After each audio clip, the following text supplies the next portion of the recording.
Buenos días con todos. Vamos a empezar en unos minutos, por favor. Esperemos a algunos participantes que se están uniendo. Agradeceremos que mantengan el audio apagado y cualquier duda o consulta lo escriban mediante el mensaje y se les va a dar lectura a ello al finalizar la parte teórica de la ponencia.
Buenos días. 10:10 estamos dando el inicio. Faltan 3 minutos. Por favor, se les agradece que mantengan sus audios apagados y las consultas las vamos a realizar al finalizar la parte teórica de nuestro curso.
Bien, buenos días. ¿Me podrían confirmar si me escuchan por el chat, por favor?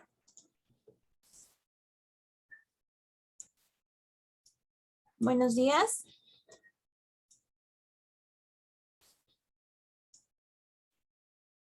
Perfecto. Bien. Buenos días con todos. La Sociedad Sanmarquina le da la más cordial bienvenida a esta plataforma virtual para poder desarrollar el curso Salud Ocupacional en tiempos de COVID.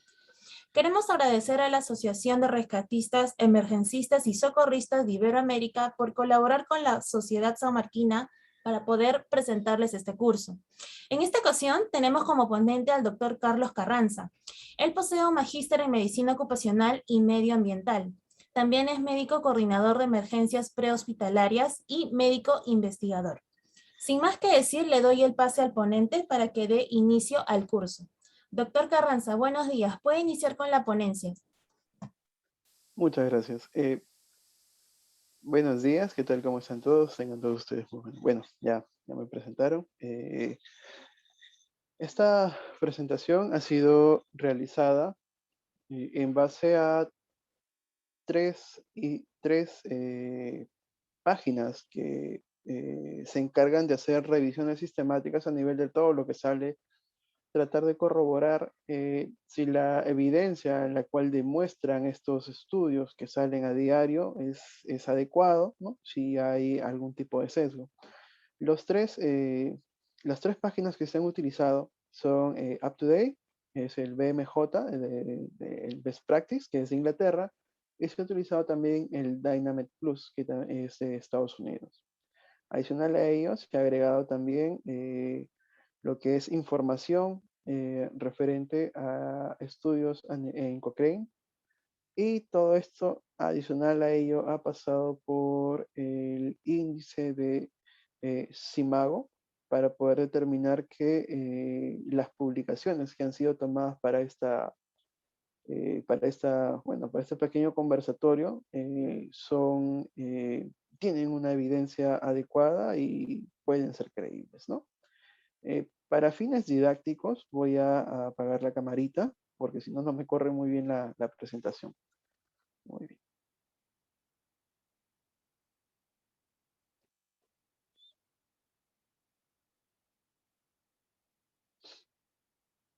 Muy bien. Vamos a ver. Empezamos conociendo o empezamos haciendo un pequeño recordatorio vamos a empezar haciendo un pequeño recordatorio acerca de lo que es el COVID, ¿sí? Pero para esto quiero adelantar unas cositas. ¿Qué hay de nuevo? ¿Qué es lo que se ha encontrado de nuevo en estas del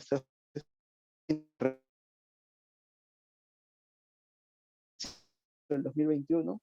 Las novedades han sido que la NICE ha publicado nuevas orientaciones sobre la trombocitopenia inmunitaria y la trombosis inducida por lo que son las vacunas.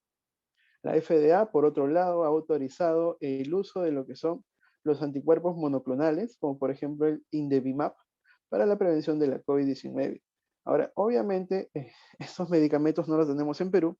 Sin embargo, en Estados Unidos se están utilizando, pero no en todos los pacientes. Se están utilizando en personas adultas y niños mayores de 12 años que corran un alto riesgo de llevar la COVID-19 a una enfermedad grave, ¿no? Otra actualización más que hemos tenido en estos tiempos es que la Agencia Europea de Medicamentos ha advertido acerca del síndrome de Guillain-Barré con la vacuna Janssen, ¿no? Para la COVID-19. Sin embargo, el riesgo-beneficio de la colocación de la vacuna es mucho más alta en lo que es el beneficio que el riesgo, ¿no? Además de esto, ha autorizado el uso de la vacuna Moderna para lo que es los jóvenes de 12 a 17 años. Esperamos que en Perú, en los siguientes meses, también estén autorizando estas vacunas para la colocación tanto de niños como de adolescentes. Y por último, la CDC ha advertido que las personas que están vacunadas con cualquier tipo de vacuna que tienen las dosis completas, pueden ser propagadores de la variante Delta, ¿no? Eso se entiende porque cuando una persona está vacunada, la tasa de que desarrolle síntomas o la tasa de que sus síntomas sean más fuertes es menor, ¿no?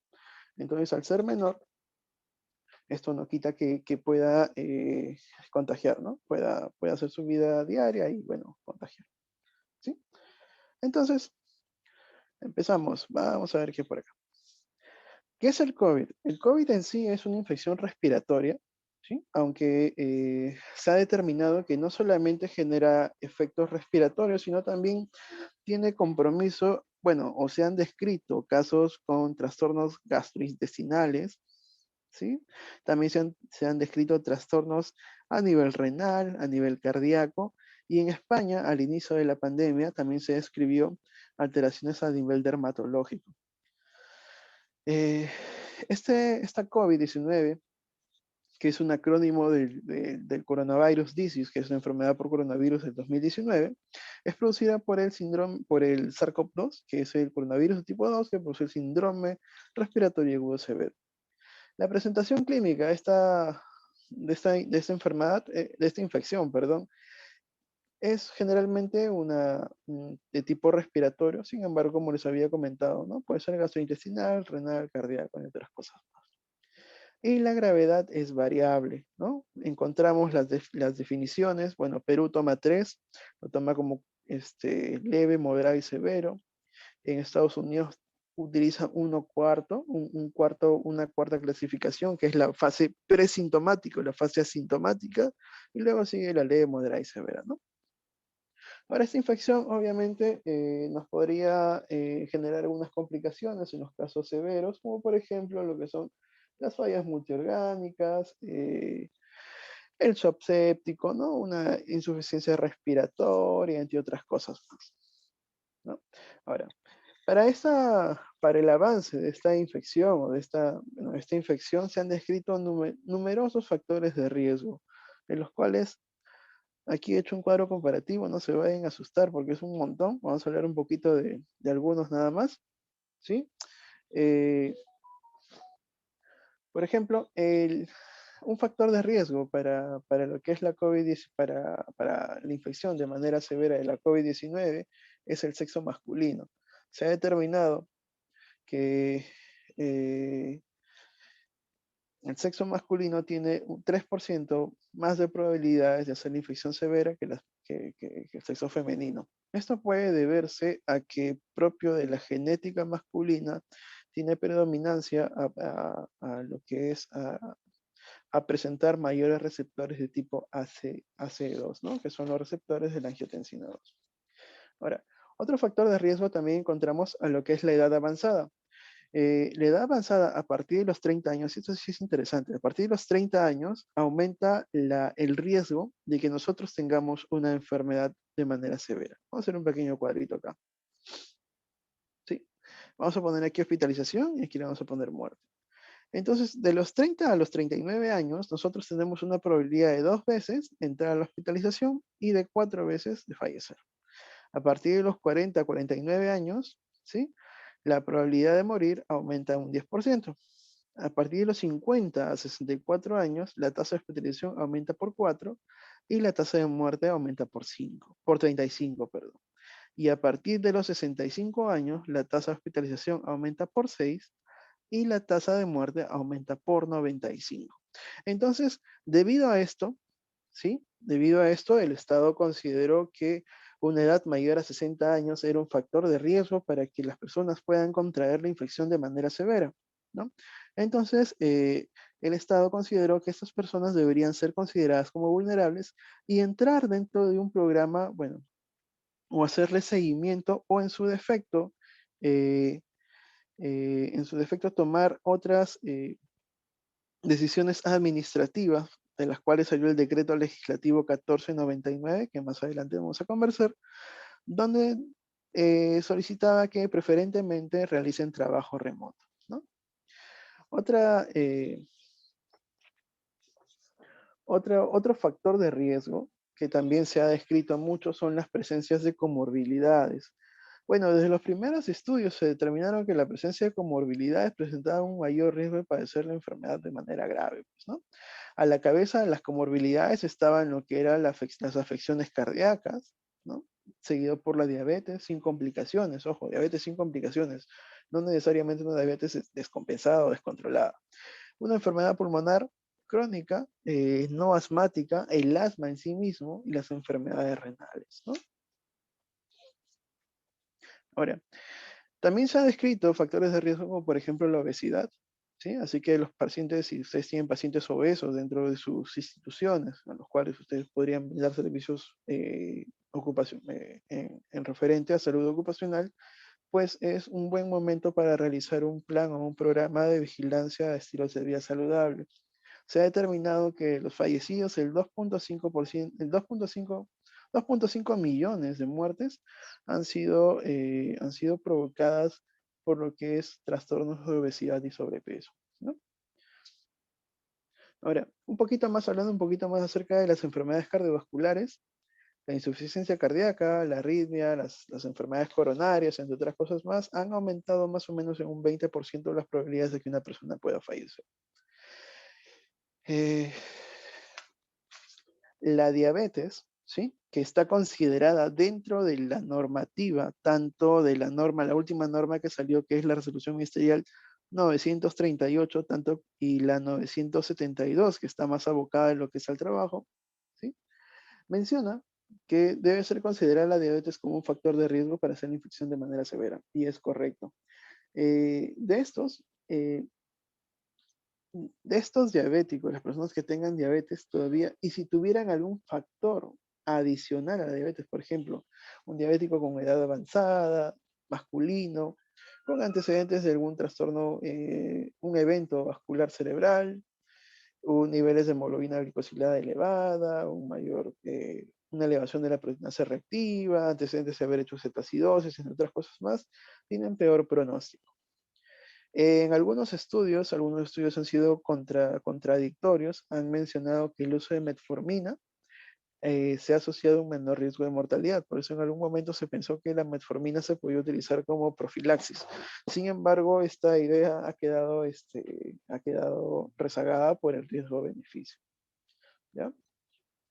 Bueno, las enfermedades respiratorias, en el EPOC, que incluye el enfisema, presentan un mayor riesgo de padecer la enfermedad de manera grave.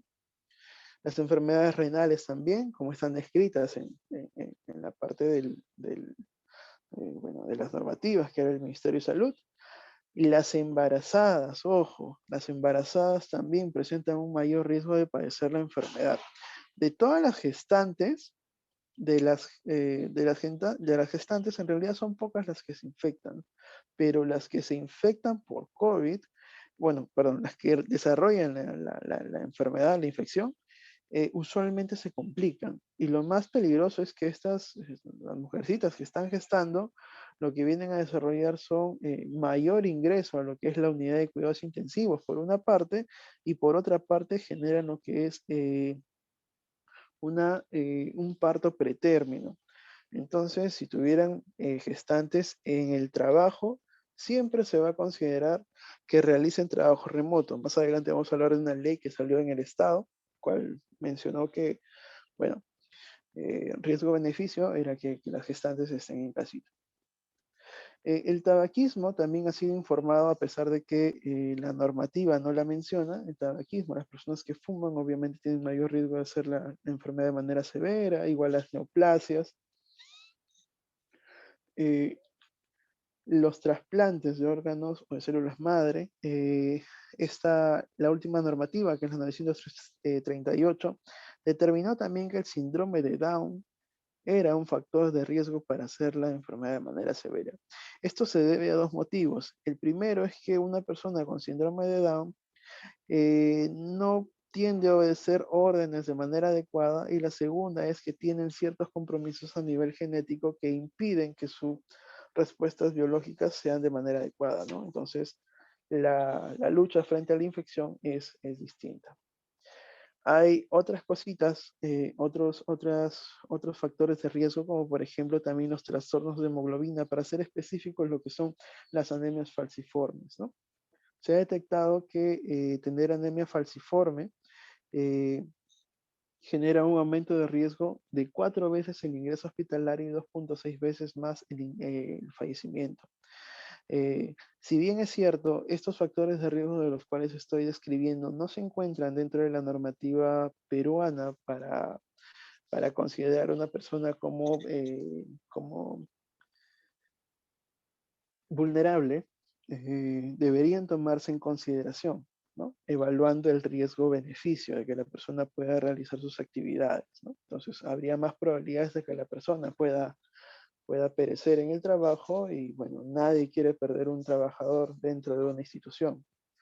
También se han encontrado otras, se han encontrado otros factores de riesgo, básicamente por ahí en algunas redes sociales hablaban acerca de tomar vitamina D, por ejemplo, para prevenir la infección de manera severa. Eso de ahí no es del todo cierto. Estos, estas, estos factores de riesgo, si bien es cierto, han demostrado que pueden llevar a la infección a progresar de manera severa, no lo han demostrado del todo, o hay ciertas cosas que aún no cuadran en los estudios. Entonces se requiere mayor estudio para poder determinar que en sí estos factores de riesgo, pues sí, efectivamente, podrían generar la evolución de la infección de manera severa. Dentro de ellos está la deficiencia de vitamina D. Como su mismo nombre lo dice, deficiencia de vitamina D. No es que yo estoy tomando vitamina D a lo loco para tratar de prevenir, ¿no? Usualmente la deficiencia de vitamina D obviamente se da en pacientes crónicos, ¿no? Pacientes con enfermedades renales, entre otras cosas más, lo cual tendría sentido. También se ha encontrado el uso de lo que son los inhibidores de bomba, por ejemplo, el omeprazol, lansoprazol, pantoprazol, entre otras cosas más, eh, que hay un aumento en la probabilidad de que estas personas pues, puedan padecer alguna de estos trastornos, ¿no? También el consumo de lo que son los medicamentos de tipo corticoides, ¿sí? Por ejemplo, los pacientes que son los pacientes reumatológicos que a veces hay en los trabajos, aquellos pacientes que sufren de artritis, entre otras cosas más, que usualmente toman prednisona, ¿no? De 10 miligramos al día, todos los días. Entonces, esas personas también deben ser consideradas como potencialmente vulnerables, ¿ya? Ahora, hablando un poquito de esto y de los factores de riesgo, el Estado sacó en el 2020 una actualización ya de la normativa en la cual hablaba acerca de la prevención, vigilancia y control en el trabajo de la COVID-19. Dentro de ellos, colocó la obesidad con índice de masa corporal mayor a 40. Esto de acá tiene una explicación más política que científica y más que bueno, más que una cuestión de salud. Se ha considerado la obesidad, como les había comentado, mayor a 30, un IMC mayor a 30, como factor de riesgo para desarrollar la infección de manera severa. Sin embargo, es más, en primera instancia fue publicada en la normativa del año pasado, más o menos en abril, junio, donde consideraba que el IMC mayor a 30 era un factor de riesgo.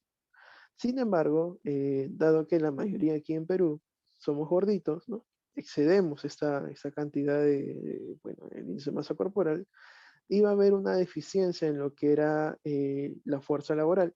Entonces, debido a ello, no se vio, o bueno, se evaluó riesgo-beneficio y se elevó el índice de masa corporal a 40 para que puedan seguir laborando bueno, para que puedan continuar las empresas, ¿no? Ahora, virológicamente, bueno, conocemos que el SARS-CoV-2 es un beta coronavirus, ¿no?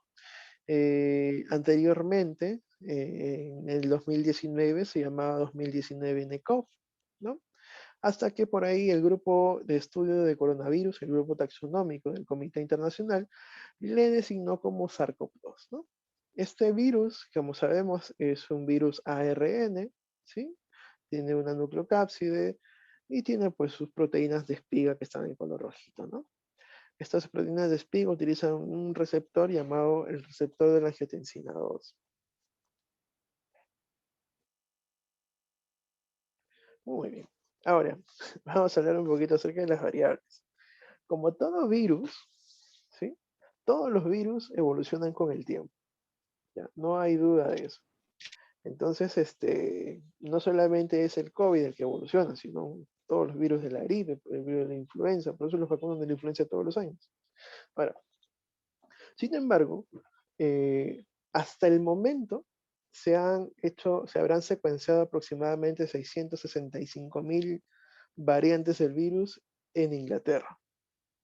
Sin embargo, la OMS, para hacerlo un poquito más didáctico y un poquito más sencillo de identificar, ha clasificado a las variantes según las letras del alfabeto griego.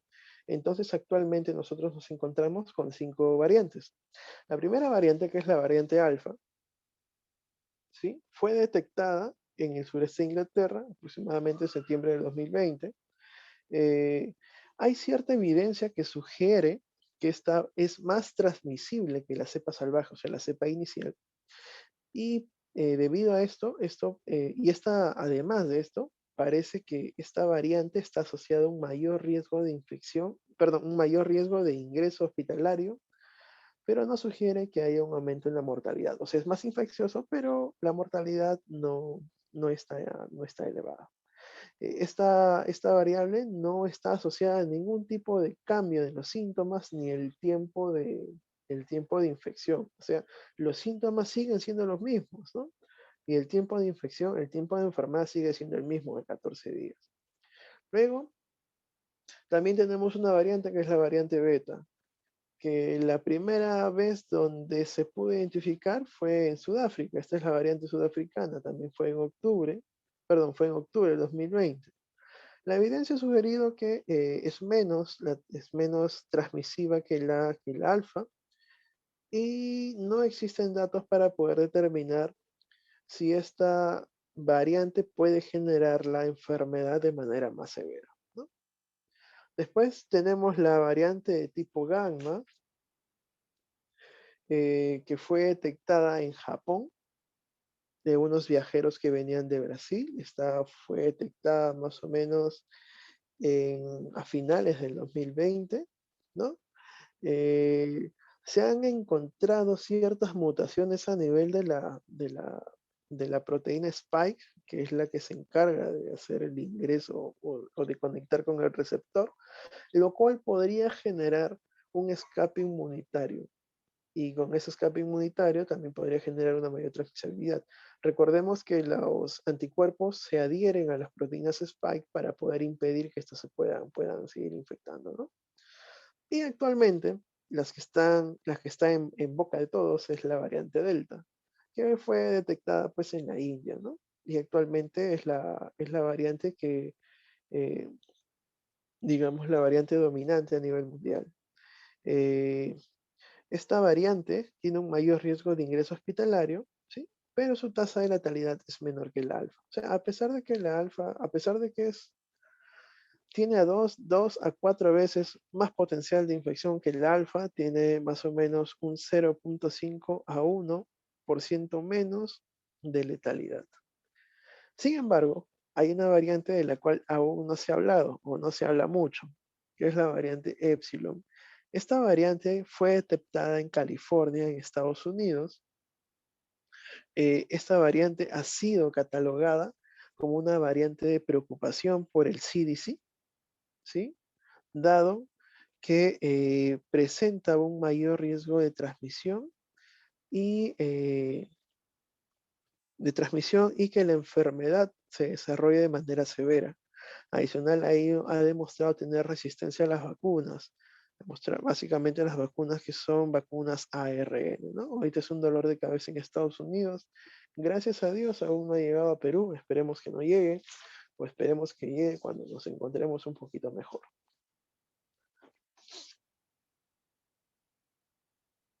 Muy bien. La transmisión. ¿Cómo se da la transmisión de la infección?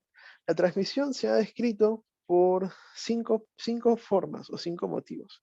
La primera es la transmisión respiratoria, ¿sí? Que es la transmisión dominante que se da al momento de toser o estornudar, ¿no? Una persona enferma tose o estornuda cerca y las gotitas caen ingresan a nuestro sistema y ocurre la infección. También hay una transmisión por vía aérea, que es con generación de aerosoles. Esto usualmente se da en lo que son los ámbitos hospitalarios o los ámbitos prehospitalarios, ¿no? Donde una persona va a intubar a un paciente, va a darle oxigenoterapia, entre otras cosas más. Y también se ha descrito en zonas comunitarias. Por ejemplo, aquí en Lima o aquí en Perú, lo podemos llevar, por ejemplo, al transporte público. El transporte público es un espacio muy cerrado, donde hay mucha gente respirando, muchos de ellos se sacan la mascarilla, a veces están hacinados, entonces podría también ahí haber transmisión por lo que son aerosoles, ¿no? Ahora, ahí también se describió acerca de lo que son transmisión por fómites, que es básicamente como una persona respira. En realidad, hay muchos estudios que han determinado que no es la, digamos, la forma más frecuente o no es la forma que está generando la pandemia propiamente dicha, ya que actualmente, bueno, ya estudios desde el año 2020 han descartado, bueno, perdón, dentro de estos estudios del 2020, eh, que buscaban a las personas asintomáticas que traten de infectar, no se llegó a descartar completamente la transmisión respiratoria. Y otros estudios por ahí sugieren, también han hablado acerca de las superficies inanimadas, que el virus se encuentra cuando una persona lo toca, se encuentra en el cartón, en el plástico, entre otras cosas más. Sin embargo, al momento de dosar la infectividad del patógeno, se ha demostrado que no es viable. Entonces, si bien es cierto, como se había comentado, que se ha demostrado que el virus puede sobrevivir en superficies, esto no se ha llevado a lo que es la vida real, ¿no? También encontramos una transmisión fecal oral, ¿ya? Esto usualmente se ha dado en China en los primeros días de la infección. Usualmente se daba en los baños, pero es importante que todos los baños de la empresa tengan su tapa, ¿ya? Porque más adelante les voy a comentar un poquito, se ha encontrado que pueden haber restos de virus a nivel de materia fecal hasta 33 días, inclusive después de que las pruebas por vía aérea, o sea, mediante prueba molecular en el pulmoncito salgan negativas. Y la transmisión vertical que está abocada a lo que es la gestante es de escasa frecuencia, sin embargo, cuando les da a las gestantes, pues el riesgo es mucho mayor, ¿no? Eh, Este de aquí fue un estudio que se realizó en Francia, me parece, lo realizó el Instituto de Deporte de Francia, donde se determinó acerca de la generación de aerosoles que podría tener las personas al momento de caminar, correr, entre otras cosas más, y se utilizó para poder determinar cuál era la distancia segura en los centros de trabajo que debía haber para que una persona evite contagiarse, ¿no? Como encontramos acá y como vemos acá, la distancia social que debe tener una persona al momento de hablar para evitar el contacto con lo que son las fómites es de 1 a 2 metros, al momento de caminar son de 4 a 5, correr 10 metros y montar bicicleta son 20 metros. Lamentablemente, esto de acá no es aplicable en Perú, bueno, en realidad no es aplicable en ningún país. eh, y también se han basado en eso para poder hacer estudios, para poder determinar si es que en realidad las fómites provocan la infección. Sin embargo, como les había comentado, no se ha demostrado que propiamente las fómites puedan provocar o puedan ser la piedra angular de la tasa elevada de infección a nivel comunitario, ¿no? Ahora, hay cierta transmisión que se realiza en relación a los síntomas. En la fase sintomática, la transmisión obviamente se propaga mediante las gotitas, ¿no? Y la transmisión va a depender de lo que es la cantidad de virus viable que se expulse de nuestras fosas, bueno, del sistema respiratorio alto, ¿no? Hay una fase presintomática que se había valorado en estudios de julio del año pasado, donde se determinó que podía existir una tasa de infección elevada entre 1 y 3 días antes del inicio de síntomas. Por eso se empezó con el cribado o el tamizaje y se pedía que se realice tamizaje cada 14 días al personal de salud, ¿no? Pero esto de acá se determinó que, bueno, costo-efectividad para para nuestra economía no era tan viable, ¿no? Y en la fase asintomática, bueno, hay varios estudios que, como les había comentado, ¿no? Que no hay evidencia, no tienen la evidencia adecuada para decir que existe una transmisión asintomática, ¿no? Sin embargo, como medida de prevención, igual estas personas deben seguir utilizando su mascarilla. Hay ciertos factores también que intervienen en lo que es la transmisión de la infección. Hay eventos propagadores, como por ejemplo fueron las elecciones, las fiestas patrias, la Navidad, entre otras cosas más. Si uno revisa la curva de infección, posterior a un evento con masiva movilización, siempre había un aumento en lo que era el nivel de infección en la población, ¿no? Muy bien. El periodo de incubación, ¿sí? Es importante. El periodo de incubación se estima que es, por ejemplo, vamos a poner este día 0, vamos a ponerle día 4, 5, 7, 14. Por ejemplo, el día 0, vamos a ponerle un día que una persona se infectó por la COVID-19. Bueno, por el SARS-CoV-2. Usualmente los síntomas se presentan entre el día cuarto y quinto después de haber tenido la infección, después de haber contraído, después de haberse infectado. Se piensa que la mayor tasa de infectividad se da entre el día 5 y 7. Este es el nivel, este es el tiempo en el que las personas pueden infectar de manera más fuerte, ¿ya? Mayor tasa de infección. Posteriormente a ello, más o menos en el día 9, a pesar de que los valores de las pruebas moleculares o el PCR cuantitativo sea bajo, se ha demostrado que, se ha demostrado que a partir del noveno día la molecular cuantitativa es muy baja para poder generar lo que es la transmisión. Por eso en otros países como en Estados Unidos ya no toman una cuarentena de 14 días, sino toman una cuarentena de 10 días, ¿no? Ahora, el número de reproducción sugiere el número de personas que se contagian de la infección de una persona infectada. Actualmente tenemos una tasa de un número de reproducción más o menos de 2.2 o 3.3. ¿Ya? En eso vamos. Eso quiere decir que una persona puede infectar a 2 o puede infectar a 3 personas.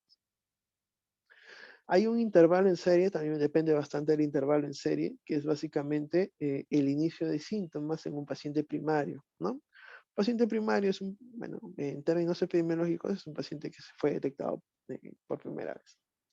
Ahora, la tasa de ataque secundario vendría a ser la proporción de personas expuestas a un caso índice, ¿no? Que desarrollan la enfermedad como resultado de una exposición. Aquí estamos todos nosotros, ¿no? Eh, Probablemente si ya nos haya dado el COVID, si estamos vacunados, esta tasa de ataque secundario disminuye. Y obviamente también un factor interviniente en la transmisión viral es la carga viral, ¿no? Que como les había comentado, es entre el día 5 y 7, y la eliminación del virus también es importante, es un factor muy interviniente en lo que es la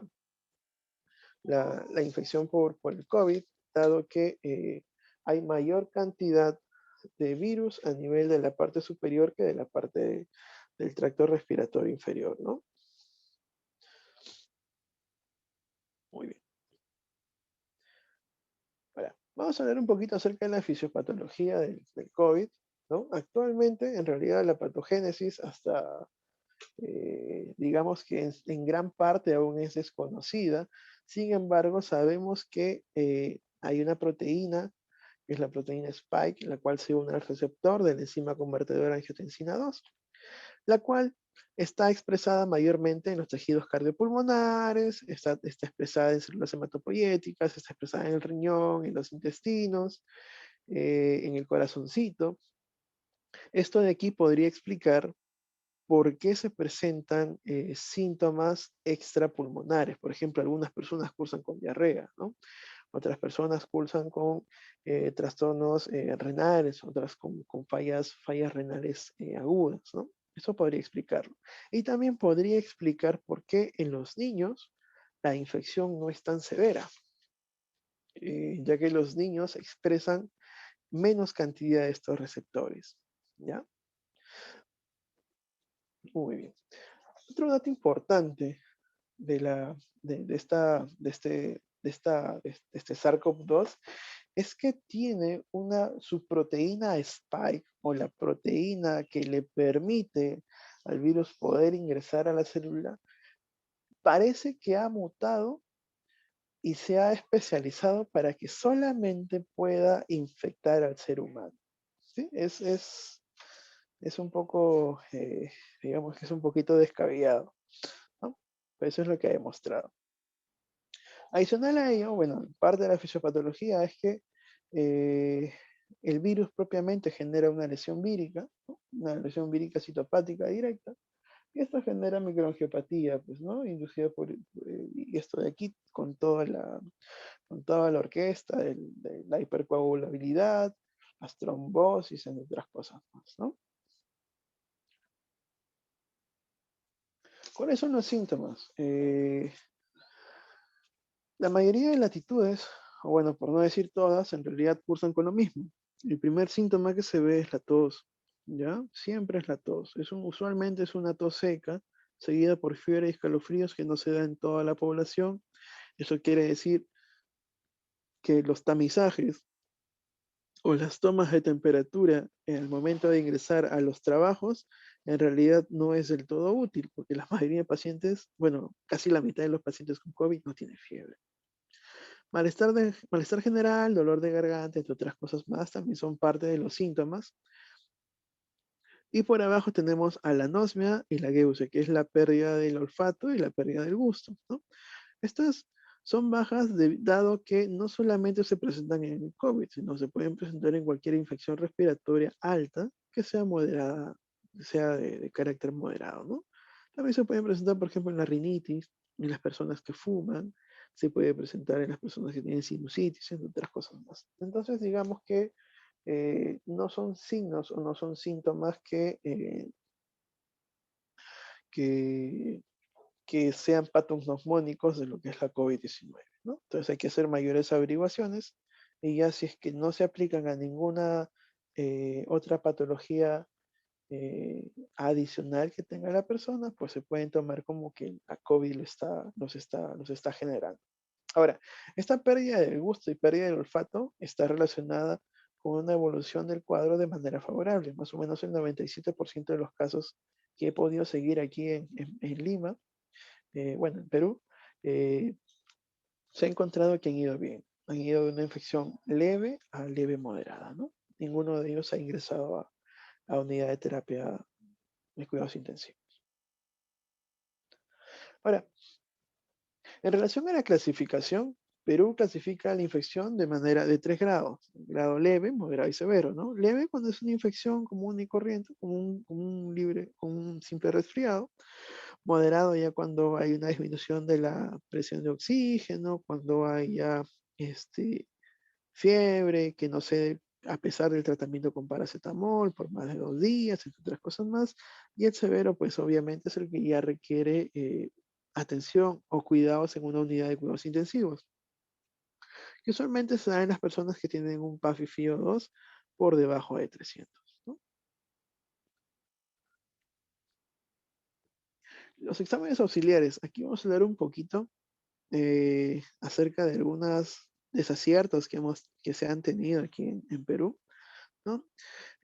Los primeros exámenes que un médico o un personal de salud debe solicitar a una persona que tiene COVID e ingresa por emergencia es un AGA, es un análisis de gases arteriales para poder determinar el nivel de oxígeno en el cuerpo, un hemograma, entre otras cosas más, y para poder confirmar el diagnóstico, un PCR o prueba molecular.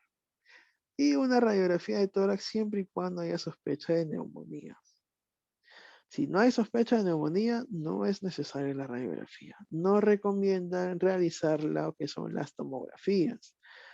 Muchas veces he escuchado por ahí, doctor, tengo COVID, quiero sacarme una tomografía. ¿Tiene síntomas? No, no tengo síntomas. Entonces no es necesaria la tomografía. No sobrecarguen a su sistema de salud más de lo que está sobrecargado. Aquí también podemos ver que en otras latitudes no solicitan lo que es la prueba de antígeno para hacer el diagnóstico ni la prueba serológica.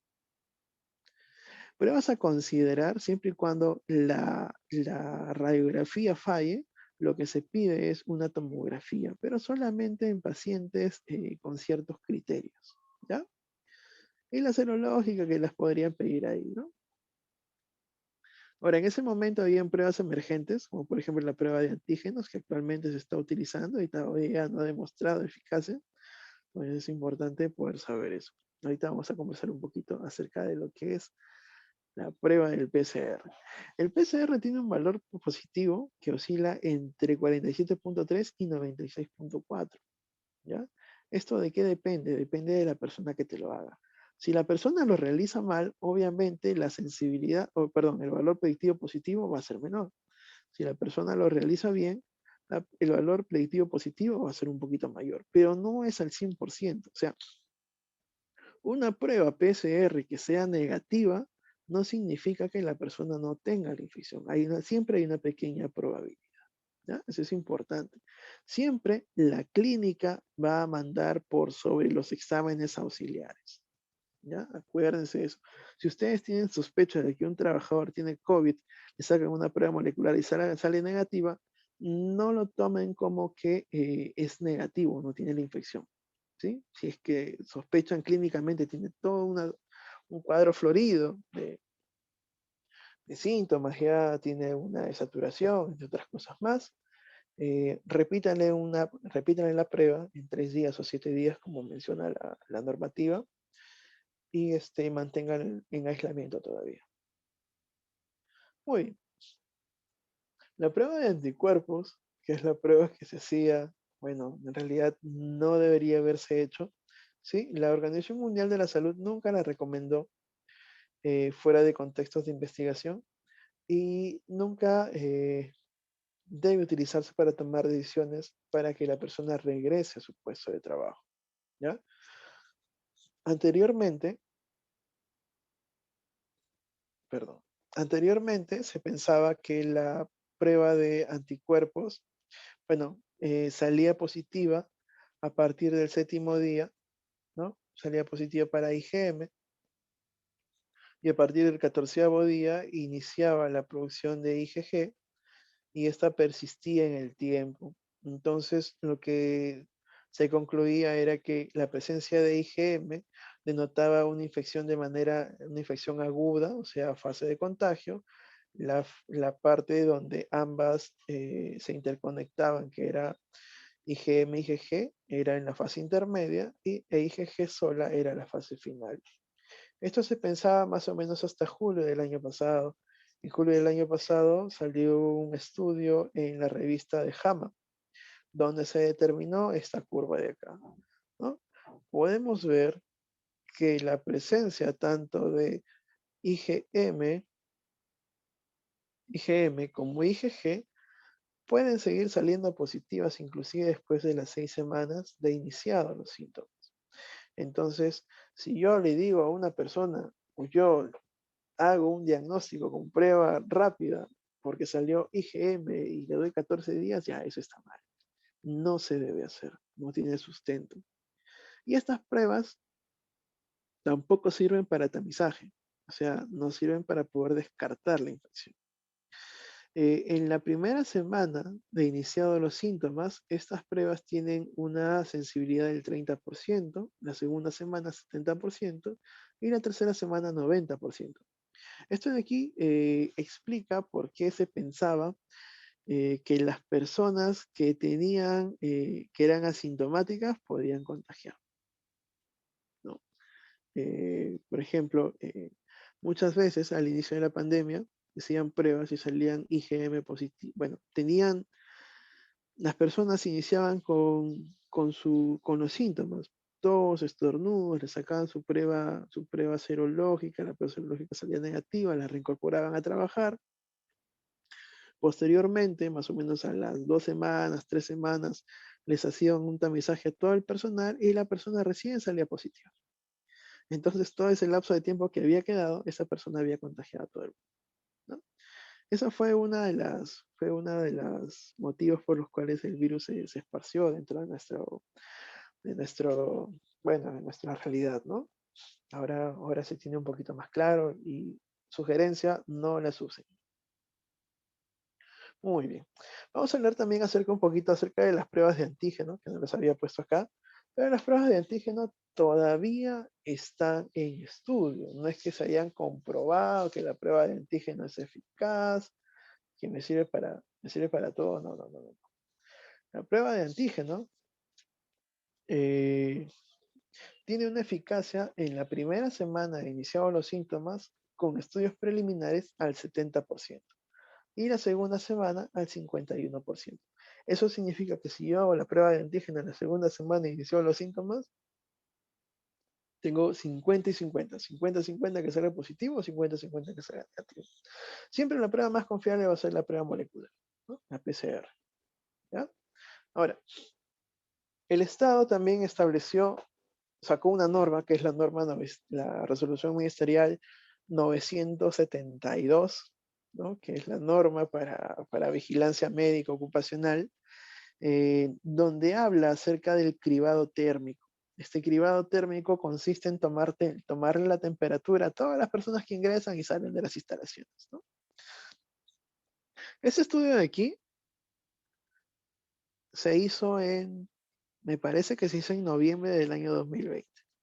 Desde ahí se determinó que el cribado térmico con cámaras térmicas o entre otras cosas más para la detección del COVID-19 en realidad no servía, no había tanto sustento para poder utilizarlo. Entonces, lamentablemente, esa toma de temperatura al ingreso a las instalaciones no es una medida adecuada para poder asegurar el ambiente de trabajo. Muy bien. Posterior a ello, para los que trabajan en salud, el Estado sacó la normativa que es la Resolución Ministerial 456, donde especifica cuáles son los equipos de protección personal que debe tener cada trabajador en cada área de trabajo. Esto es un pequeño ejemplo, esto de aquí lo hice para el personal, bueno, para el cual yo le hago la vigilancia, que es personal que realiza transporte asistido, ¿no? Por ejemplo, ahí les corresponde un respirador, mascarilla, guantes, mandilón, mameluco, protección facial, gorro y botas, ¿no? Entre otras cosas más. Ahora, esta parte de aquí es interesante. Habla acerca de las mascarillas. Eh, Estados Unidos, bueno, la OSAS, determinó que la KN95, la N95 y todas las mascarillas que tenían protección 95 eran eficaces para poder prevenir la infección. Sin embargo, esto no es del todo cierto. Más o menos en noviembre, perdón, miento, más o menos en enero, febrero del año 2020, existió un comunicado que sacó la OSHA acerca del retiro de un criterio que era el criterio de ajuste de las mascarillas. Al retirar ese criterio de ajuste de las mascarillas, se hizo la comparación de las mascarillas, bueno, que actualmente manejamos, y se determinó, pues, con ausencia de lo que era el ajuste, el criterio de ajuste, entonces todas las mascarillas cumplían con protegernos frente a la COVID-19, ¿no? Sin embargo, hay un estudio en PLOS del año 2004, donde hubo un brote en China, y se determinó que las mascarillas KN95 tenían una pobre apego a lo que eran los rasgos faciales de la persona, y habían permitido que en ese estudio, en ese hospital donde se realizó la- la- el estudio, haya una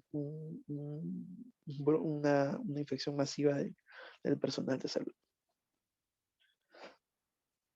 Luego, también en la pandemia hubo una deficiencia de lo que eran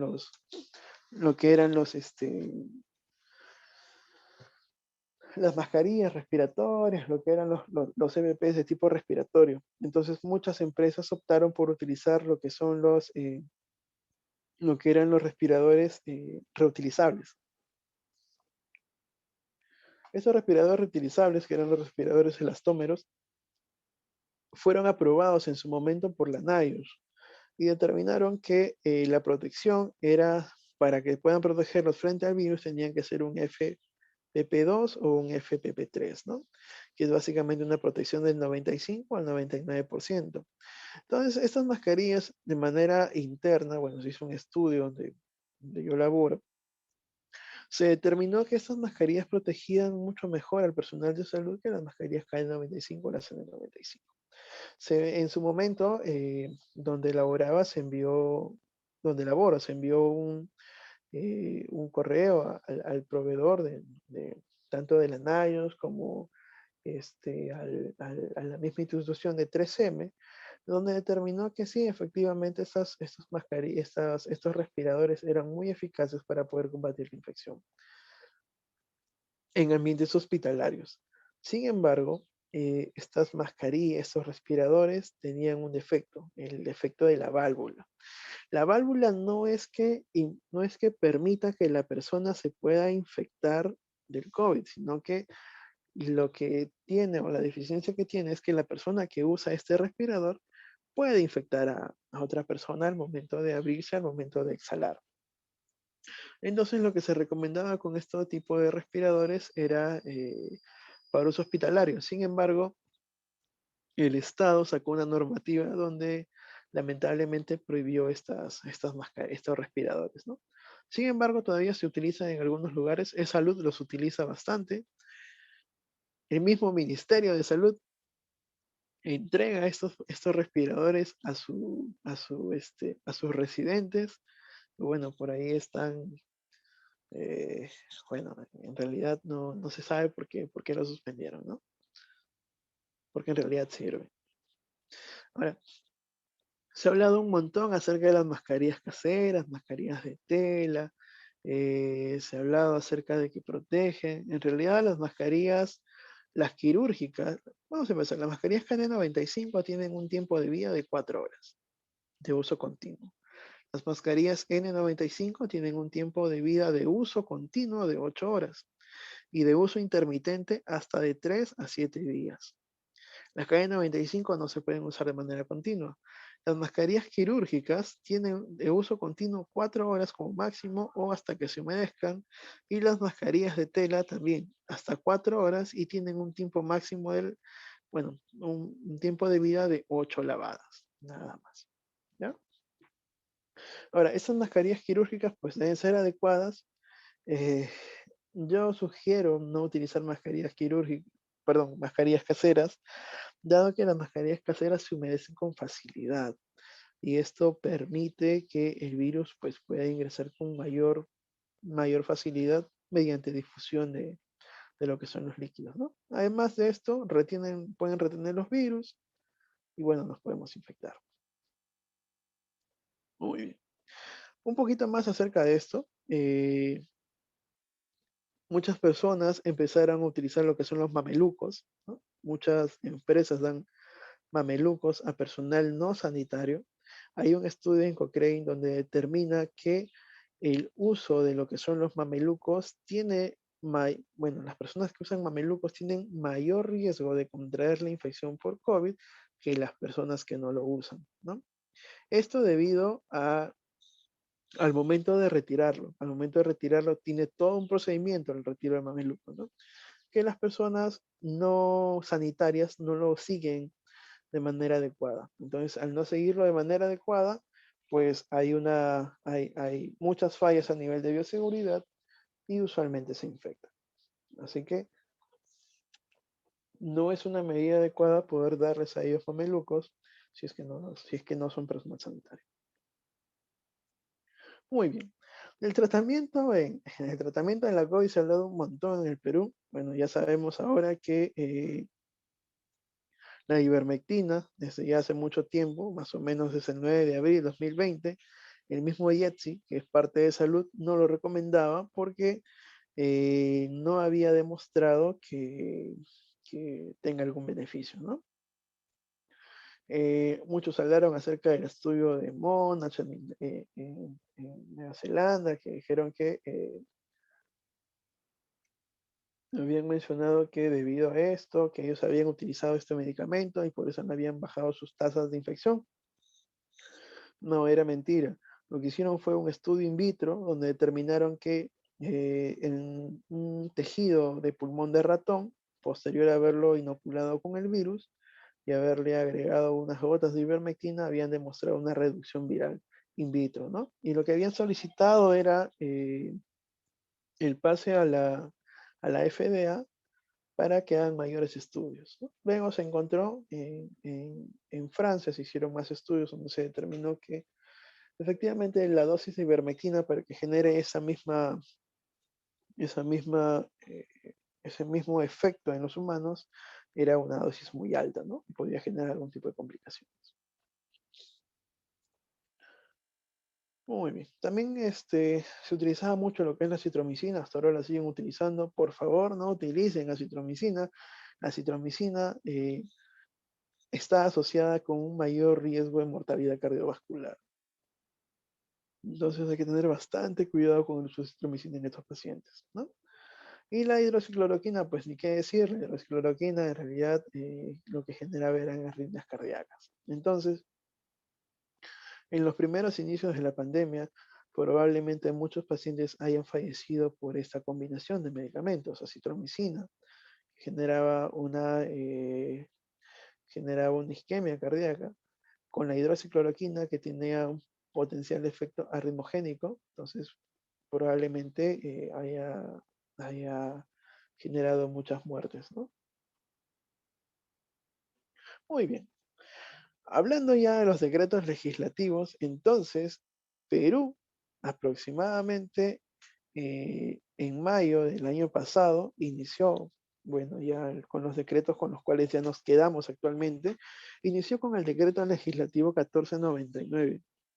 En realidad, en el artículo 6, que habla netamente de las medidas temporales en relación, bueno, medidas de lo que son los en materia de seguridad y salud en el trabajo, lo más importante de lo que habla en salud ocupacional es los exámenes médico-ocupacionales, ¿no? Esos exámenes médico-ocupacionales están suspendidos, las partes preocupacionales. Se debe recordar que los exámenes preocupacionales solamente son obligatorios para las empresas de alto riesgo. Para las empresas de bajo riesgo no son obligatorios, ¿sí? Ahora, dentro de este decreto, lo que menciona el decreto es suspender estos exámenes médico-ocupacionales en las personas en las cuales ya tengan un examen ocupacional previo a su ingreso, ¿sí? eh, en el último año, y este examen médico ocupacional debe ser refrendado o debe ser revisado por el médico ocupacional para poder extender la vigencia del mismo. Igual lo mismo con los exámenes médico ocupacionales periódicos, también le pide ahí al médico ocupacional que revise el examen médico previo para que pueda, en su defecto, poder aumentar el tiempo de validez, ¿no?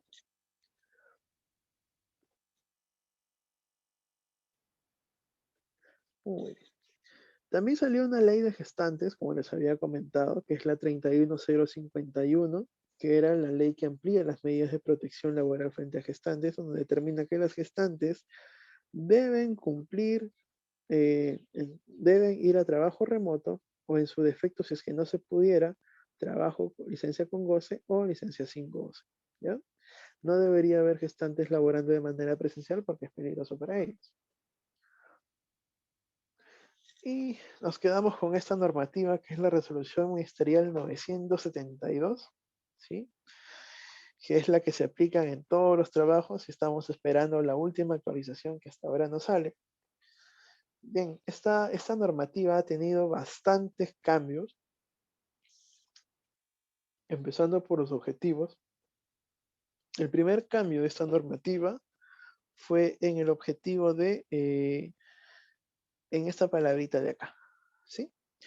Uno de los objetivos era garantizar la sostenibilidad de las medidas de vigilancia, prevención y control adoptadas antes era para evitar el riesgo de transmisión del SARS-CoV-2. En esta última normativa, que es la 972, el, se cambia la palabra por reducir, porque el Estado comprende que era inevitable que se puedan generar brotes dentro de lo que son las empresas. Entonces por eso lo cambia, ¿no? Este, esta normativa o esta norma lo que nos da son 7 lineamientos. El primero habla acerca de la limpieza y desinfección de los centros de trabajo, donde habla acerca en el primer lineamiento que la desinfección debe ser de manera periódica y el desinfectante debe tener efecto anticoronavirus, ¿no? Hay una lista que es la lista N que se encuentra en la EPA, donde se encuentran todos los agentes desinfectantes que tienen potencia contra los coronavirus que podrían utilizarse. Dentro de ellos tenemos el amonio cuaternario, tenemos el peróxido de hidrógeno al 51%, entre otras cosas más. Y el Estado, en su defecto, menciona que si uno no puede conseguir este tipo de desinfectantes, puede utilizar alcohol. Ojo, alcohol a 70 grados o 70 volúmenes, o en su defecto, lejía en una concentración baja, por eso que es el 0,1%, o en su defecto, agua oxigenada, ¿no? Muy bien. El lineamiento 2 habla acerca de la evaluación de la condición de salud de los trabajadores previa al regreso o reincorporación al centro de trabajo. Ahora, dentro de esta evaluación,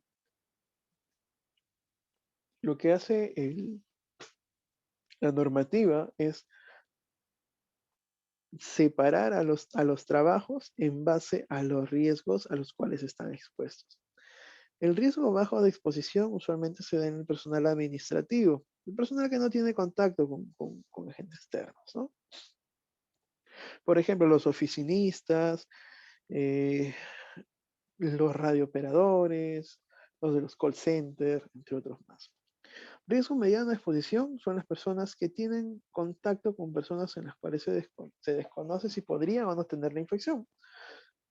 Aquí se encuentran los cajeros de supermercado, se encuentran los vigilantes, por ejemplo. Entonces, en ellos, la normativa exige que deban brindársele mascarilla quirúrgica o, en su defecto, un protector facial más mascarilla, mascarilla comunitaria, ¿no?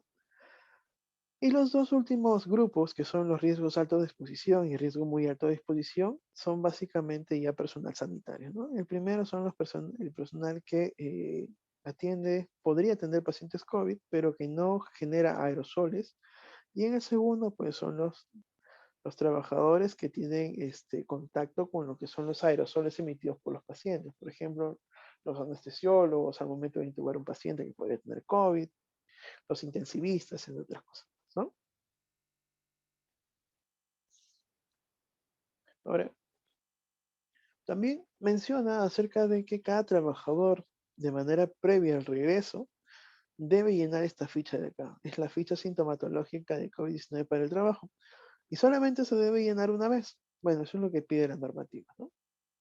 Yo particularmente uso esta ficha como tamizaje. Les pido a los trabajadores que la llenen de manera diaria y esto me permite poder determinar si una persona tiene una infección. Bueno, ¿es sospechosa o no es sospechosa? Esto se puede aplicar, puede ser aplicado tanto de manera virtual como de manera física, ¿no? O sea, lo puedo entregar con un documento, como un papel, o lo puedo enviar mediante un aplicativo, donde es más fácil de sobrellevar, más fácil de llevar, el cual me va a poder decir qué persona está presentando algún síntoma o ha tenido contacto con alguna persona, ¿no? Eh, en esta ficha que está aquí, me faltó agregar uno, que es la pérdida del olfato y la pérdida del gusto, que fue la última que se agregó. También se habla acerca del control de la temperatura corporal del personal, ¿sí? Según el riesgo al cual pertenece. En el de bajo riesgo y mediano riesgo, la normativa especifica que se registre, que se realice al ingreso y al egreso, y alto y muy alto riesgo en 3 tiempos, ¿no? Al ingreso, al medio turno y al egreso. Esta toma de temperatura debe ser a nivel de la región frontal o la región temporal. No debe ser en el antebrazo. Bien, esta parte también habla acerca de la aplicación de pruebas serológicas, ¿sí? Para el personal de alto y muy alto riesgo es obligatorio. Sin embargo, para puestos de mediano y bajo riesgo, la aplicación de pruebas serológicas no es obligatorio y se debe hacer únicamente bajo la indicación del profesional de la salud. Esa parte es muy importante y esta parte mucho la comentan los trabajadores, ¿no? Doctor, ya voy a cumplir mis 14 días de cuarentena. ¿Me van a tomar otra prueba? No, en realidad no es necesario que se tome otra prueba después de que la persona salió positiva. Porque se entiende que puede seguir saliendo positiva y eso de aquí no indica que la persona, ¿sí? Se encuentre con la infección de manera activa. Muy bien. Antes, los médicos ocupacionales podíamos dar tratamiento, podíamos hacer un poquito más de cosas en realidad. Actualmente, con la normativa, la 972, nos tienen un poquito atado de manos. Lo primero que debe hacerse de identificarse un caso sospechoso es derivarlo a un establecimiento de salud, identificar los potenciales contactos, comunicar a la autoridad de salud y brindar material e información sobre la prevención de la COVID-19 en casa, lo cual me parece un poco descabellado, ¿no? A la persona que tiene COVID, decirle, ¿sabes qué? Mira, no hagas esto porque si no vas a contagiar en casa.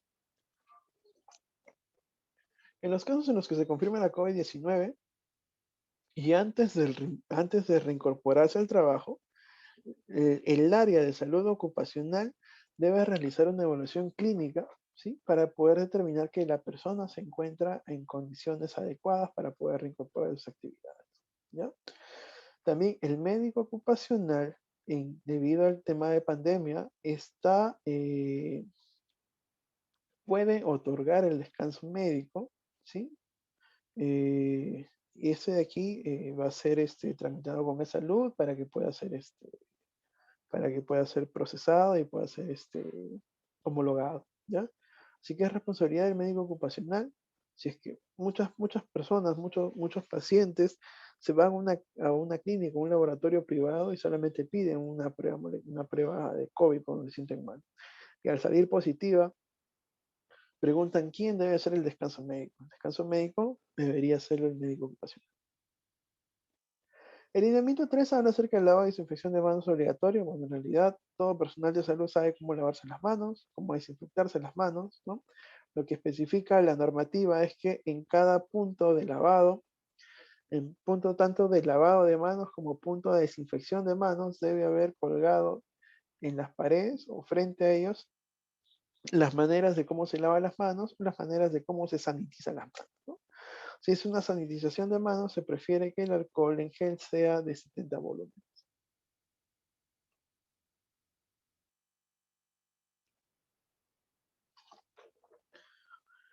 Perdón.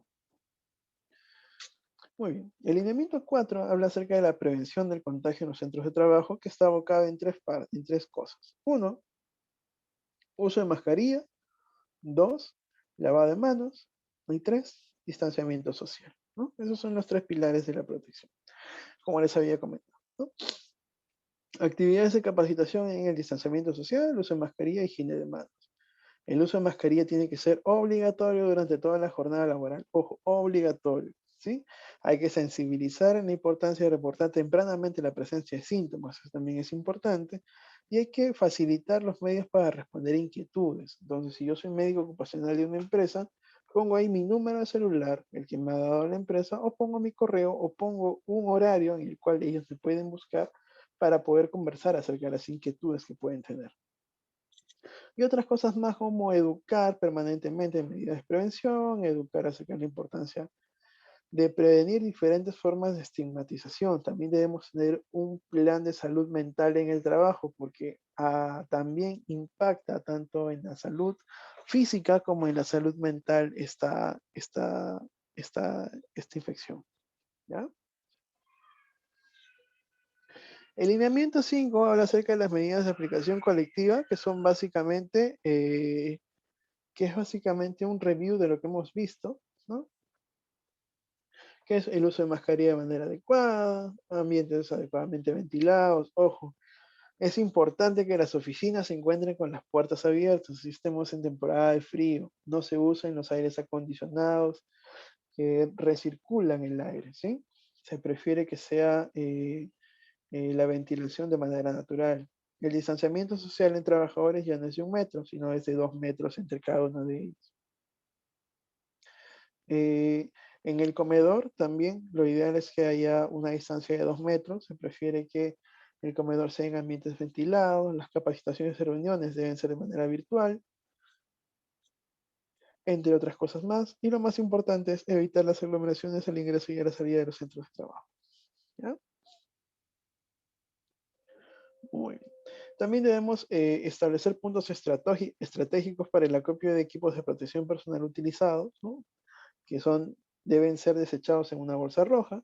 Esto es importante. Los marcadores de asistencia personal deben ser de aproximación. Bueno, en realidad, en los lugares a los que he ido, hasta ahorita no he visto que hayan implementado este sistema. He visto más huyeros que marcadores de aproximación. Sin embargo, si son huelleros, lo que se recomienda es que haya un lavatorio o posterior al registro de la asistencia, o en su defecto un dispensador de alcohol para la sanitización, ¿no? Esto de que es importante, no se debe rociar a los trabajadores ni a los clientes, ¿sí? con lejía o con cloro, con alcohol, entre otras cosas más. Bueno, esto de aquí fue una alerta que dio el Ministerio de Ecuador ya hace algún tiempo, donde determinó que la eficacia para poder decir que una persona se encuentra limpia del COVID mediante los equipos de rociado era que tenía que permanecer 5 minutos en la cabina de rociado, ¿no? Entonces era demasiado. Y otra cosa más era que al momento de generar la presión, estos aerosoles podían generar un desprendimiento de virus adheridos a la ropa que podían ingresar por nuestras fosas nasales y generar pues la infección. En el caso de las gestantes, obviamente, gestantes que están en trabajo remoto o están en casita, no se tiene que diferir el descanso prenatal. Muchas mujercitas, muchas gestantes trabajan hasta los 8 meses y medio con la finalidad de eh, correr los 90 días, 92 días, 90 días me parece de maternidad, un poquito más para que tengan más tiempo con su bebé. Sin embargo, debido a temas de pandemia, esto no se puede hacer, ¿no? El lineamiento 6 habla acerca de las medidas de protección personal, ¿sí? Eh, donde dice que la empresa debe asegurar la disponibilidad de los equipos de protección personal. Ojo, eso de acá es importante, ¿sí? La empresa debe asegurar los equipos de protección personal, si no le cae. Y estos deben ser de la siguiente manera, ¿no? Para personal de bajo riesgo, como les había comentado, es mascarilla comunitaria en 3 unidades. Yo les sugeriría, si hay por aquí algún empleador, que les brinde, como recomendación mía, les brinde mascarillas quirúrgicas descartables, ¿no? Por lo menos 2 unidades de manera diaria. Para el personal de riesgo medio, lo que se pide es o bien el uso de mascarilla con careta facial, o el uso de mascarilla quirúrgica. Yo, a sugerencia propia, les digo que les brinden mascarilla quirúrgica adicional con un protector facial. Y bueno, para el personal ya de alto riesgo, muy alto riesgo, ellos ya tienen sus propios equipos, los cuales están establecidos en la norma, en la resolución ministerial 456 y en 2000. Y ya lo hemos visto un poquito. El lineamiento 7 habla acerca de la vigilancia de comorbilidades relacionadas al trabajo en contexto de la pandemia. ¿Eso qué quiere decir? Que no nos olvidemos que también existen otros factores como los factores disergonómicos, por ejemplo, que generan algún tipo de trastorno a nivel osteomuscular, quizás programas de prevención de hipoacusia por lo que es el ruido. No nos olvidemos de nuestros programas de alimentación saludable, y otras cosas más, ¿no? Y eso básicamente es de lo que habla este lineamiento, ¿no? Eh, Bien, y también, bueno, hace un pequeño hincapié acerca de la temperatura en los trabajadores. Antes se mencionaba que debía ser registrada la toma con cuánto de temperatura ingresada cada trabajador. Ahora eso ya no es así, solamente se registra la temperatura siempre y cuando salga alterada. Si tiene más de 38 grados en la toma de temperatura, sí se debe registrar, si no, no es necesario. ¿Sí? Y hay ciertas consideraciones para el regreso y reincorporación al trabajo. Por ejemplo, básicamente, bueno, aquí está el resumen de la normativa. Si el paciente es asintomático, ha tenido el alta, bueno, no ha tenido ningún tipo de trastorno, no ha tenido la infección, bueno, el retorno es inmediato. Si la persona es asintomática y la alta epidemiológica es en 7 días, y bueno, luego se reincorpora sin necesidad de repetir la prueba, ¿no? Y así. Si la persona ha tenido o inicia con una infección, se le da 14 días, se hace una revaluación posterior a los 14 días de aislamiento, y si ya se puede reincorporar, se reincorpora. En los pacientes graves y moderados, pues obviamente es hasta que la- le brinden el alta médica, ¿no? Ahora, importante, ¿sí? Muchos médicos ocupacionales en muchas empresas. Por ejemplo, hay personas que tienen hipertensión, han tenido secuelas de tuberculosis y se preguntan siempre, ¿él es una persona vulnerable o no? Y lo que hacen es derivarlos a un especialista para que el especialista le ponga si es apto o no es apto. Eso no es correcto. En realidad, la aptitud laboral, ¿no? La da el médico ocupacional de la empresa. Así el especialista me diga que es apto, puede trabajar, y yo conozco que en su puesto de trabajo él tiene mucho riesgo de, qué sé yo, de descompensarse. Yo como médico ocupacional debo tomar la decisión de colocarle no apto, ¿sí? Porque frente a las leyes, el responsable de la aptitud es el médico ocupacional. ¿Ya? Recomendaciones adicionales para la reincorporación de los trabajadores o para poder determinar quién es vulnerable y quién no es vulnerable es evaluar cada caso de manera independiente, no colocarlos a todos dentro de un saco. Hay muchas personas, por ejemplo, las personas que tienen anemia falciforme, por ejemplo, no están dentro de la normativa de la 93, perdón, de la 972. Sin embargo, en ellas, como les había comentado, pues pueden hacer la infección de manera severa, ¿no? Entonces es muy importante poder valorar cuáles son todos los factores de riesgo y cuáles son a qué cosa a qué cosa podría someter al trabajador para poder reincorporarlo o no reincorporarlo, ¿sí? Eh, Muy bien, creo que me sobró un poquito de tiempo. Aprovechando que me sobró un poquito de tiempo, hay una norma que es la normativa, me parece, es la ley, a ver, momento, un momento antes de que termine, algo que me había olvidado. Eh, en el, Nosotros sabemos que tenemos un listado de enfermedades ocupacionales que fueron publicadas en el año 2008. Esas enfermedades ocupacionales desde el año 2008 no han sido actualizadas, excepto hasta el año pasado, donde se agregó una más, que era la COVID-19 como enfermedad ocupacional, pero solamente para el personal sanitario, ¿no? Nada más. Eh, Bien, eso era algo más lo que les quería compartir. Creo que, bueno, no sé si, bueno, en realidad esa es toda la presentación, ¿no? Perfecto, doctor. Muchas gracias.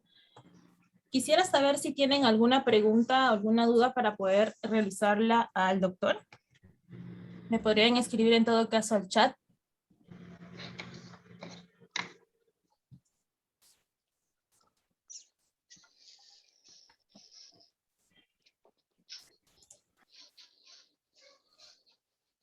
A ver, tengo una pregunta, doctor.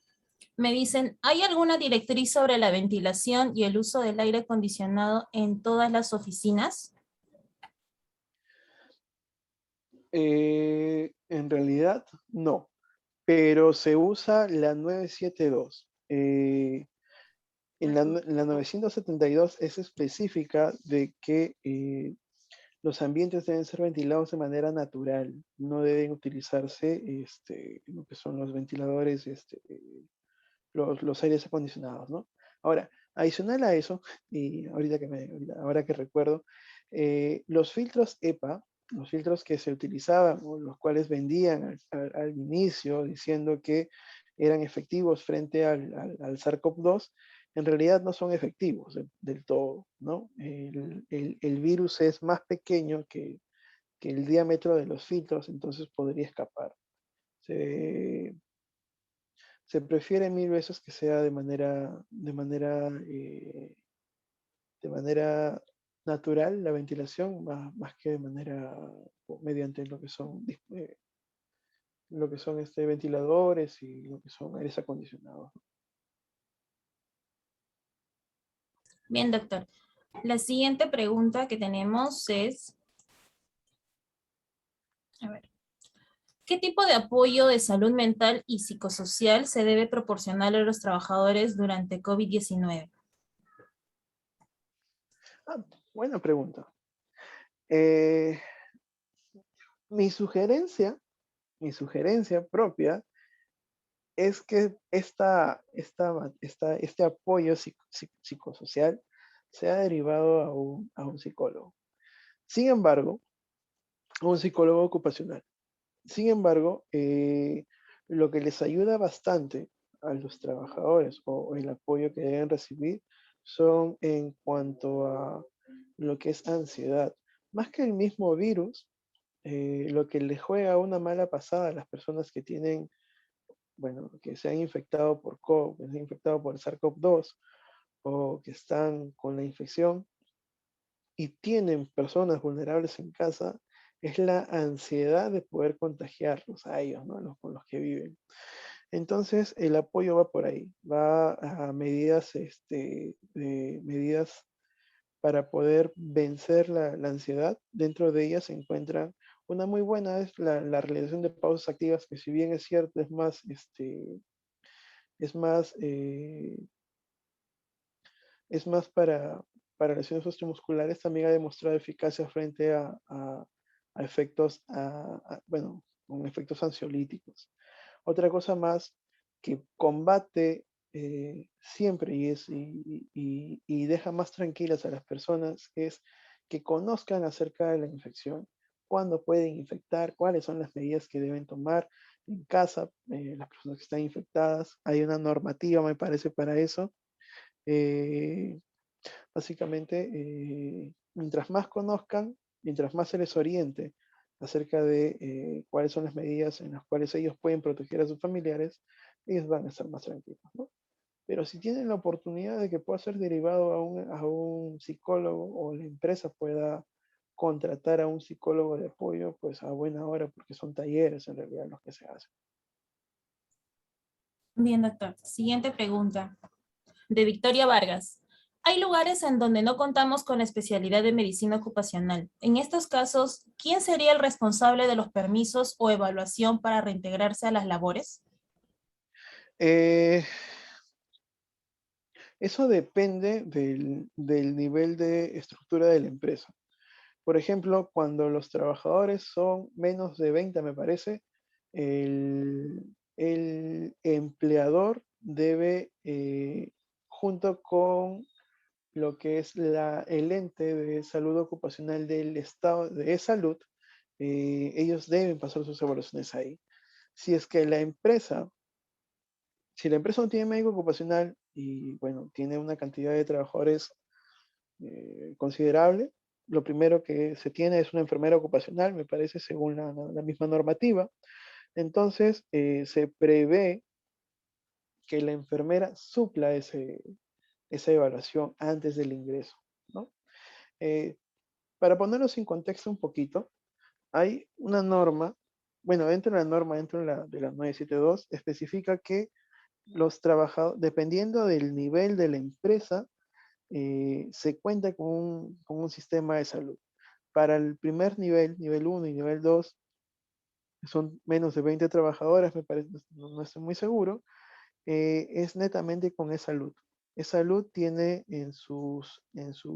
dentro de su estructura una, una división que está encargada de lo que es salud ocupacional. Para las de tipo 3, que son hasta 50, 100 trabajadoras, me parece, es la presencia de una enfermera ocupacional. Y para las empresas de tipo 4 y tipo 5, ya se agrega una enfermera ocupacional más un médico ocupacional o en su defecto 2 médicos ocupacionales, ¿no?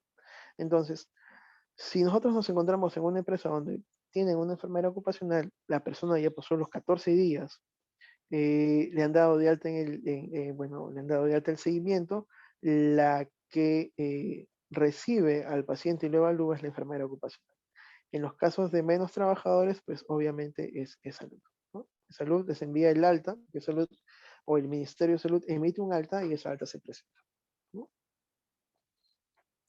Bien, doctor. La siguiente pregunta es, ¿cuáles son los derechos, deberes y las responsabilidades de los trabajadores frente a esto? Frente al COVID, no entendí. Es muy abierta la pregunta. A ver, los deberes del, perdón,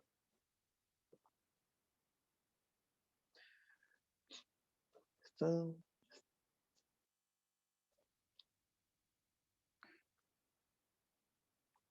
muy bien. Los deberes de los trabajadores en relación a la COVID-19 o básicamente al plan de vigilancia, prevención y control de COVID-19 en el trabajo son: uno, reportar tempranamente la presencia de signos o síntomas. Dos, utilizar de manera adecuada lo que son las mascarillas. Tres, tener un distanciamiento social adecuado. Cuatro, en caso de sospechar de la infección, no acudir al centro de trabajo, ya que esto está penado, tengan bastante cuidado. En relación a lo que son los empleadores, los deberes que tienen es: uno, garantizar la limpieza de los centros de trabajo de manera continua. Dos, garantizar la disponibilidad de lo que son los equipos de protección personal, dígase las mascarillas para el personal oficinista, bajo riesgo, mediano riesgo, o los EPPs adicionales que utilizan el personal de salud, ¿no? Como por ejemplo los mandilones, los guantes, entre otras cosas más. Ahora, otra otro deber que tiene el empleador es: uno, haber ingresado su plan de vigilancia, prevención y control COVID-19 en el trabajo al Ministerio de Salud para que tenga así su licencia de reapertura y solicitar acceso al SIS-COVID. Adicional a ello, también es responsabilidad del mismo empleador notificar a la entidad, a SUNAFIL, o al Ministerio de Salud en caso ocurra un brote de la infección dentro de las instalaciones, ¿no? Lamentablemente, y adelantándome un poquito, el empleador no puede obligar a los trabajadores a vacunarse, ¿sí? Lo único que puede hacer es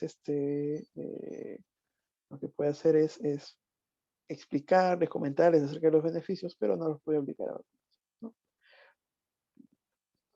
Bien, esos son algunos de los derechos y deberes que pueden haber, pues. Bien, doctor. Siguiente pregunta. A ver, un momento. ¿De qué manera puedo saber si la empresa en donde laboro tiene un plan registrado sobre prevención al COVID? El plan, en realidad, cuando una persona se reincorpora, o sea, cuando nos reincorporamos al trabajo o cuando contratan a una persona en esos tiempos, dentro de la inducción que deben recibir de manera obligatoria al momento de iniciar sus labores, está la socialización del plan de prevención de COVID-19 en el trabajo, ¿no? Si es que no se ha hecho, en realidad es una falta por parte del empleador. Ahora, estos planes sí se pueden verificar, se encuentran registrados en la página del ministerio, los pueden encontrar bajo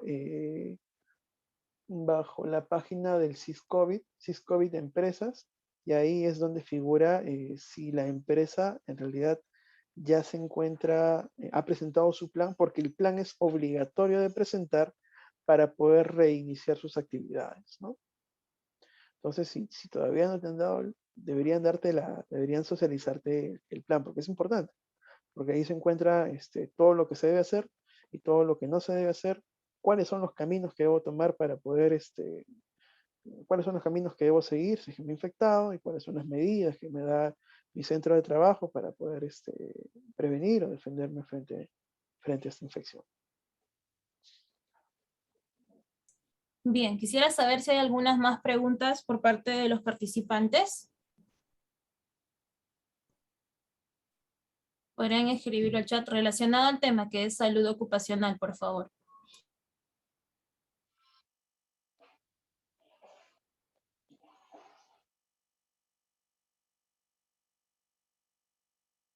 Bien, tenemos una consulta de Denis Flores. Nos dice, buenos días, en sala de operaciones, ¿qué sistema de ventilación es el adecuado? Unidad de recuperación de anestesia. En la URPA.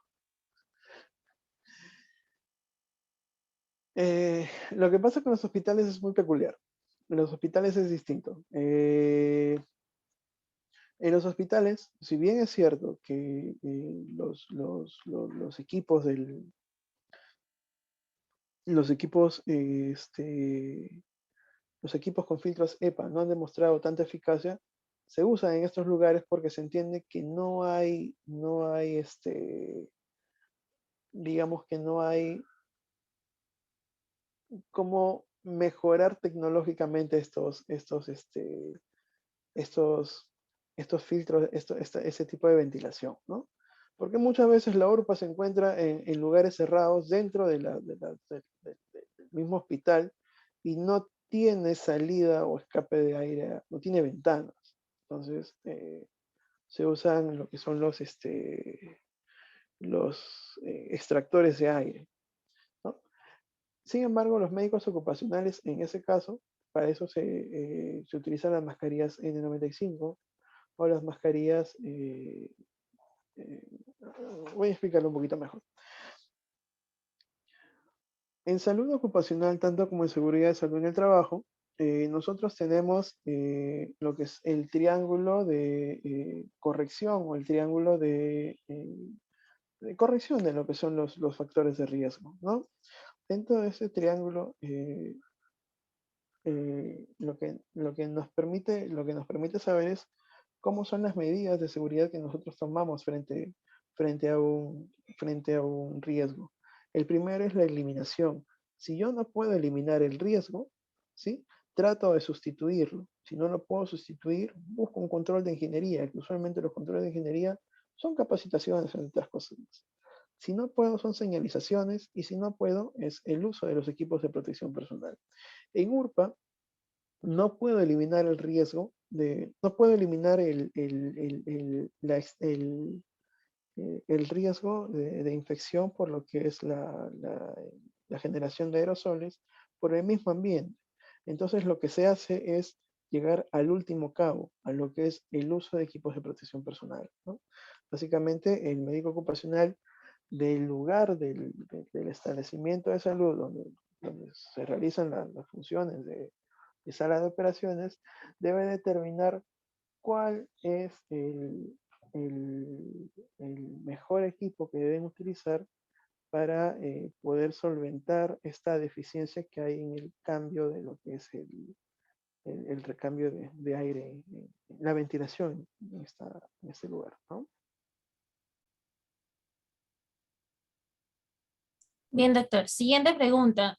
Nos dice Daniela Díaz. Buenos días, doctor. En las empresas de alto riesgo, ¿cada qué tiempo deben de tomar muestras serológicas a los trabajadores? Buena pregunta. Las pruebas serológicas, que son las pruebas rápidas, en realidad no se recomiendan para realizar el tamizaje.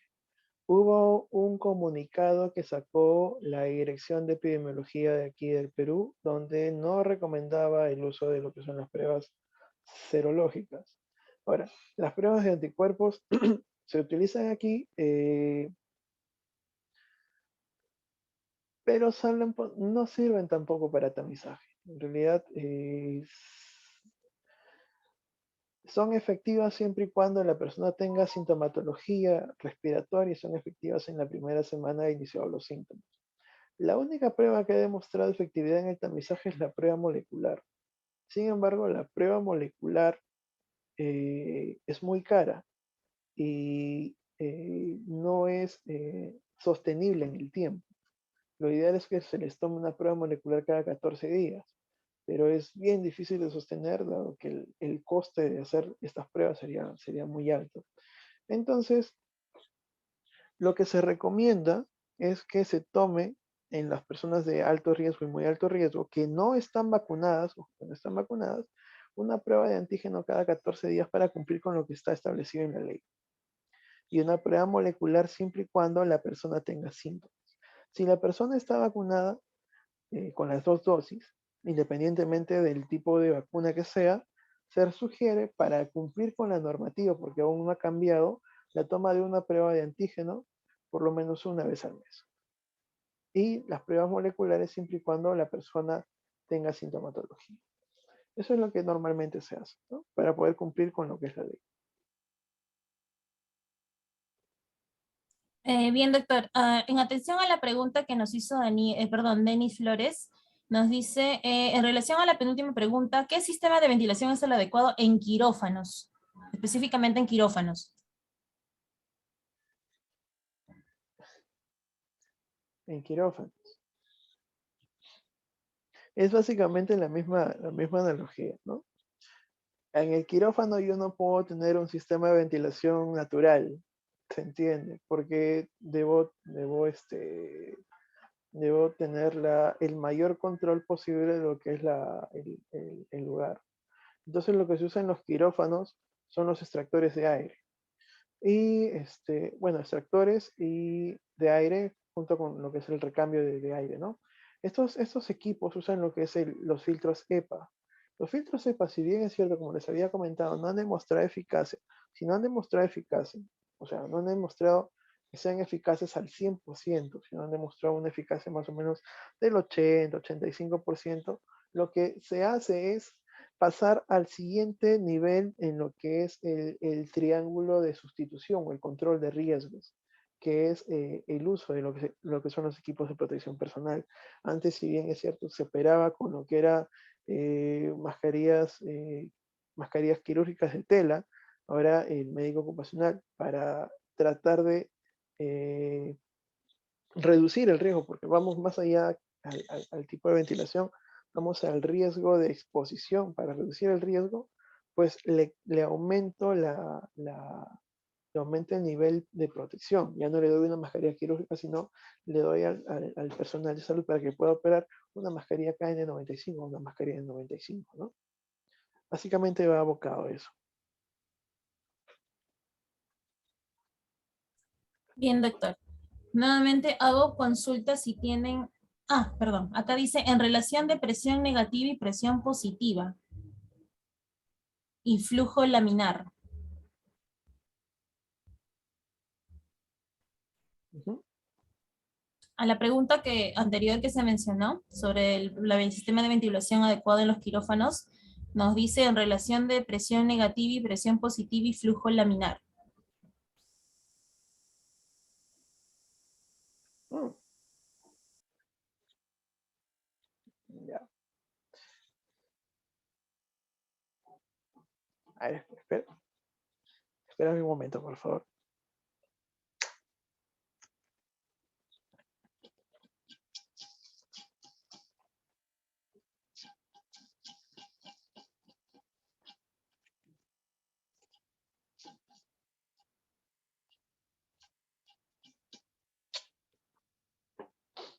Ya, ahora sí.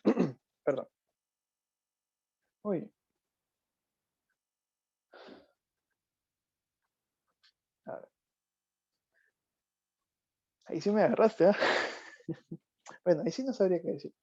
En realidad, no he manejado mucho lo que son las habitaciones en relación a lo que es a lo que es ambientes quirúrgicos. Sin embargo, me parece que una presión positiva más, si hay desfogue del flujo, o sea, si hay desfogue de la cantidad de aire del ambiente mediante presión positiva, más que presión negativa, sería adecuado, ¿no?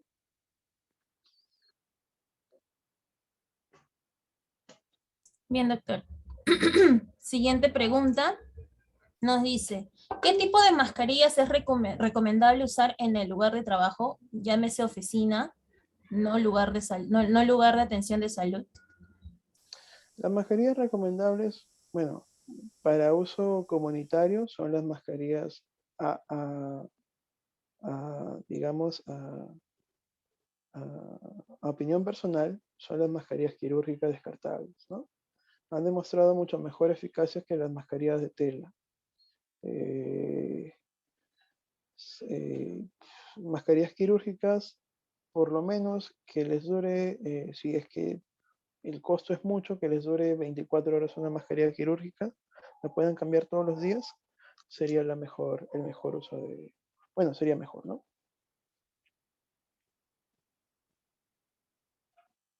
Bien, doctor. ¿Alguna otra consulta, por favor? Si lo podrían escribir al grupo, en el chat también.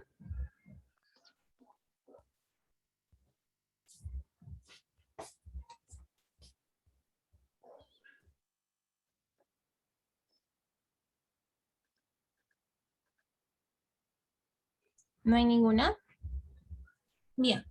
Entonces podemos dar por finalizada la ponencia del día de hoy. Muchas gracias, doctor, por su No, atención. ustedes, Muchas muchas gracias gracias. también a todos ustedes, ponentes bueno, que se han quedado hasta este momento. Si desea usted haber dado unas palabras, doctor, estamos atentos. Muy bien. No, muchas gracias a ustedes, gracias por la invitación. Eh, Ahí les dejo mi correo para cualquier cosita, cualquier duda, cualquier consulta, quizás que no haya quedado tan claro en la presentación. Agradecer nuevamente la invitación y bueno, váyanse con este mensaje, ¿no? Lo primero es que cada paciente o cada trabajador es individual, cada trabajador tiene sus propios riesgos, cada trabajador tiene su propio estado de salud. Y recuerden siempre que la aptitud médica la da el médico ocupacional, no la da el médico especialista. Esto sí es muy importante de saber para, bueno, con fines legales, ¿no? Bien, entonces eso sería todo de mi parte. Agradecido nuevamente por la oportunidad y que tengan un bonito fin de semana. Hasta Bien, doctor, luego. muchas gracias por su atención. Disculpe que lo moleste, pero me acaba de llegar una última pregunta, en la cual nos dice, bueno, pregunta puntual de Ángela Forero. ¿Es por qué están llegando a las empresas con la indicación que deben de tener las vacunas?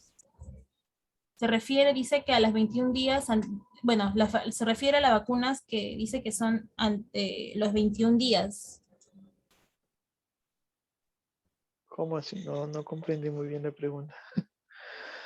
Bueno, vamos a reestructurar la pregunta. Hay empresas que están solicitando que sus trabajadores ya cuenten con esta vacunación. Ya, ya, les explico un poquito.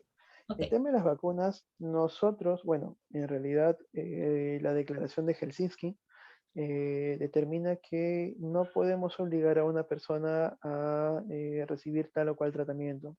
Entonces, bajo esa suposición y dado que hasta el momento el Ministerio de Salud, junto con la presidencia, bueno, ninguna entidad se ha manifestado en cuanto a lo que es la obligatoriedad de las vacunas, no podemos obligar a las personas a vacunarse como requisito previo para que puedan ingresar a laborar. ¿Sí? Es muy importante. Nos podemos meter en problemas por hacer eso. ¿Ya? perfecto, doctor. Ahora sí, muchas gracias a todos por su atención. Muchas gracias, doctor, nuevamente por su asistencia. Gracias a todos. A los participantes que han optado por la certificación digital, se les va a estar enviando la certificación, el material de la ponencia, la grabación y libros en PDF relacionados al tema dentro de los 7 días posteriores bueno, al día de la ponencia que ha sido el día de hoy. Muchas gracias, esperamos contar con la participación de ustedes en una siguiente ponencia. Muy buenos días a todos.